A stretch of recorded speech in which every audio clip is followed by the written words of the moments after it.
Ask ko muna si Empoy kasi nga alam namin lahat na in-love si Aa, meron siyang love life. Ikaw ba Empoy, parang malihim ka pagdating sa bagay na yun? Kamusta ba ang lagay ng puso mo? Meron ka bang iniibig? As of now, wala po akong love life, pero may kalaro po ako lagi. At katulad nga sinabi ni Aa, private life is the better life with the time. Sinabi ba ni Aa? Hindi, private. Ako si Alan, no? Hindi, kasi mula nung medyo nasaktan ako before, ngayon may asawa na yun natakot akong sumubok ulit, pero yan. I think Takes time talaga. Yes, darating naman yung bigay ni God sa atin. Yes. Seryoso yun? Yung sagot na yan? Hindi, joke po. Alam mo ba, yung kanyang personal, nakakwento ba niya sa'yo, nasi-share niya sa'yo? May private investigator ako na pinapasundan ko to. Pag nakilala niyo si Empoy, seryoso yan.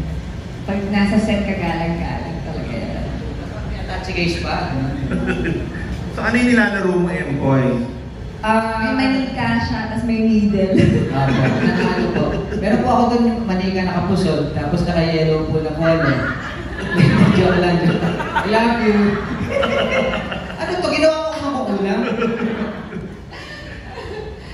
Tama na. Seryoso na. Which man for romance? Maduwi? Maduwi. Sorry. Kanina sinabi mo na wala kang love life.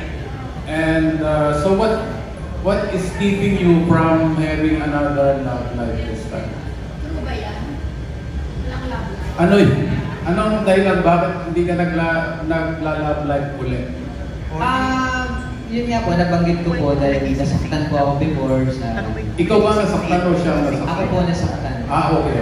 Sinaksak po ako eh. Ha? Hindi. Medyo private na po. Nasa ibang bansa na kasi siya. Yun lang ba ang dahilan? So, May family na rin po yun. ibig sabihin, hindi ka pa maka-get over, hindi ka maka-move on sa love life mo dati? Naka-get over po, naka-move on na po, and ina-enjoy ko po yung buhay ko sa mga ginagawa ko po, and sa family. Okay. Kasi you're not, syempre, we have to accept the fact that you're not getting any younger. Tapos, nakikita naman namin sa social media na medyo okay na yung buhay mo, well off, yung kung i-compare mo dun sa dati mong buhay, napakaganda na ngayon. So, ano ba hinahanap mo sa isang babae? Siyempre pa, yung marami po naman yung ATM. Okay. Ando na po tayo sa stage na yun. Yun na yung next. Yun. Talaga namang, hindi naman tayo papata. Kakaedad rin. Kailangan na rin. Lahat na rin yung mga kabatch ko dito sa industriya, meron na rin family. Yun na rin po siguro yung next ko. And tulungan niyo ako mag-pray dyan. Darating din yun. Okay. So wala pa talaga? Pinipili? Wala pa. Wala pa. Okay. Thank you. Thank you, Empoy. At congratulations at nakapartner mo si Christine. Thank you po. Salamat. Thank you. Okay.